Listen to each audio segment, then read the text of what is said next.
Nous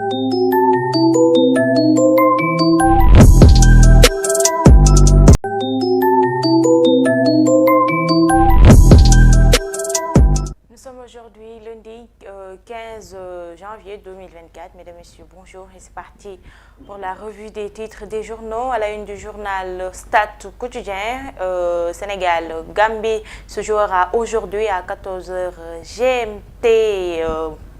CAN 2023 marquer les esprits d'entrée, c'est le titre du journal Stade quotidien qui, à sa une, donne la parole à Aliou Cissé, sélectionneur des joueurs sénégalais qui se prononce entrer dans la compétition de la meilleure des manières. Nous sommes champions d'Afrique et on va bien le montrer. Cissé a gagné tous ses premiers matchs de CAN selon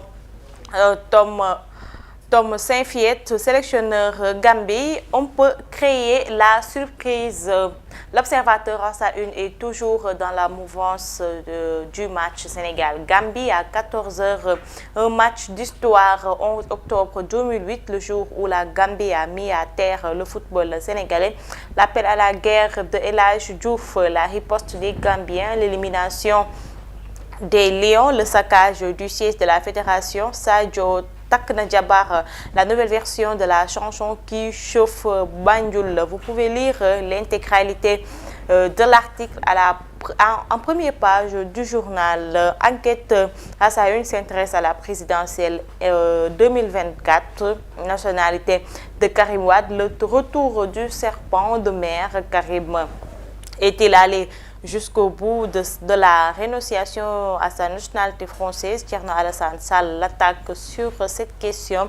Le PDS parle de discrimination et de xénophobie. La réponse d'Abdoulaye Wade aux détracteurs de son fils. Toujours dans cette mouvance, réponse et révélation de la coalition Karim 2024. Les Onco à sa une titre que Karim a renoncé à sa nationalité française. Toutes les formalités ont été faites et cela a été acté par les autorités françaises. Soulever ce débat, c'est l'expression méprisable d'une discrimination ou d'une xénophobie. Source à sa une revient sur le mandat d'arrêt international contre Sayer Fall dans l'affaire du bus incendié à Yara. Maham charge Sonko. Sayer Fall est cité par Maham Diallo comme l'un des 8 acteurs présumés de l'attaque du bus à Yara. Le magistrat instructeur qui parle de 8 individus identifiés, 4 personnes arrêtées et les autres en fuite vise les articles 406 à 409, 80 et 95, 279-1.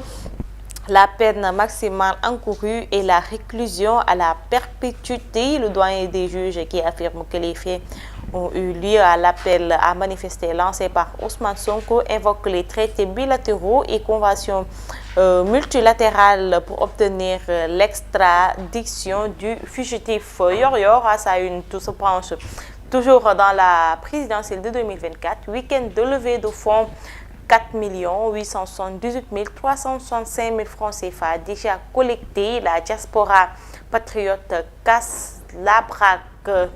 Tribune à sa une nous parle des erreurs informatiques, manipulation, processus électoral biaisé, le fichier dans la rue. Le journal se pose les questions à savoir, y a-t-il des candidats qui ont puisé dans le fichier? Le Conseil constitutionnel doit reprendre les opérations de contrôle du parrainage. Et enfin, Libération, les dessous de son nouveau cadeau au Sénégal, c'est un coût à 200 millions d'euros, une offre spontanée aux allures de gré à gré pour contourner les rigueurs d'un appel d'offres. Pour moins que ce montant a cédé, bénéficiaire du même procédé a été lynché. Pendant ce temps, s'est rappelé à l'ordre à 2 reprises par l'ARCOP, fait vivre des misères à la société sénégalaise. Centra SA, son partenaire dans le cadre du projet d'aménagement hydroélectrique de Sambangalou, un autre marché de 300 000 euros. Et c'est la fin de cette revue des titres. Mesdames et messieurs, merci de l'avoir suivi. Continuez à regarder nos programmes sur la Presse Afrique TV HD.